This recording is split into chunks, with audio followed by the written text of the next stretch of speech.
قرآن بیان فرما رہا ہے وما ارسلناک الا رحمتا للعالمین، آپ کو نہیں بھیجا مگر تمام جہانوں کے لیے رحمت بنا کر۔ تو حضور صلی اللہ علیہ وآلہ وسلم تمام جہانوں کے لیے رحمت ہیں، اور اللہ کی رحمت اور اللہ کے فضل پر یہ خوشی منانے کا حکم خود قرآن نے بیان فرمایا۔ قل بفضل اللہ وبرحمتہ فبذلک فلیفرحوا هو خیر مما یجمعون، اے محبوب فرما دیں کہ اللہ کے فضل پر اور اس کی رحمت پر چاہیے کہ خوشی منائیں، چاہیے کہ مومن خوشی منائیں۔ تو نبی کریم صلی اللہ تعالی علیہ وآلہ وسلم اللہ کے فضل بھی ہیں، اللہ کی رحمت بھی ہے۔ بے شک قرآن بھی اللہ کا فضل ہے، قرآن بھی اللہ کی رحمت ہے، لیکن مفسرین نے یہاں دونوں محمل بیان کیے۔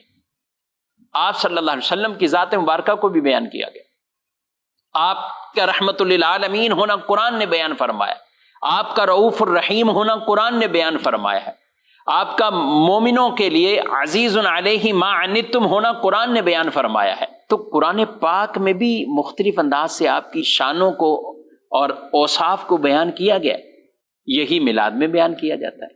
قرآن پاک میں ایک آیت مبارکہ ہے وَإِذْ أَخَذَ اللَّهُ مِيثَاقَ النَّبِيِّينَ لَمَا آتَيْتُكُم مِّن كِتَابٍ وَحِكْمَةٍ ثُمَّ جَاءَكُمْ رَسُولٌ مُصَدِّقٌ لِّمَا مَعَكُمْ لَتُؤْمِنُنَّ بِهِ وَلَتَنصُرُنَّهُ، کہ جب اللہ نے نبیوں سے ایک وعدہ لیا، اب یہ کیا ہے، حضور کا ذکر مبارک ہو رہا ہے، نبیوں کے سامنے ہو رہا ہے، وعدہ لیا ہے نبیوں سے، اور کس نے لیا؟ اللہ نے لیا۔ عالم ارواح میں دنیا میں ابھی کوئی پیدا نہیں ہوا، کوئی نبی مبعوث نہیں ہوئے، ذکر مصطفیٰ اس وقت بھی ہو رہا تھا، اور اللہ نے پہلے ہی وعدہ لے لیا نبیوں سے۔ کیا وعدہ لیا؟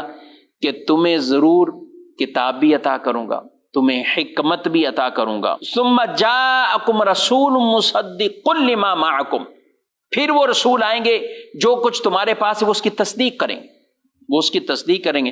لَتُؤْمِنُنَّ بِهِ وَلَتَنْصُرُنَّ، تم نے ضرور ان پر ایمان لانا ہے، ضرور ان کی مدد کرنی ہے، ضرور ان پر ایمان لانا ہے، ضرور ان کی مدد کرنی ہے۔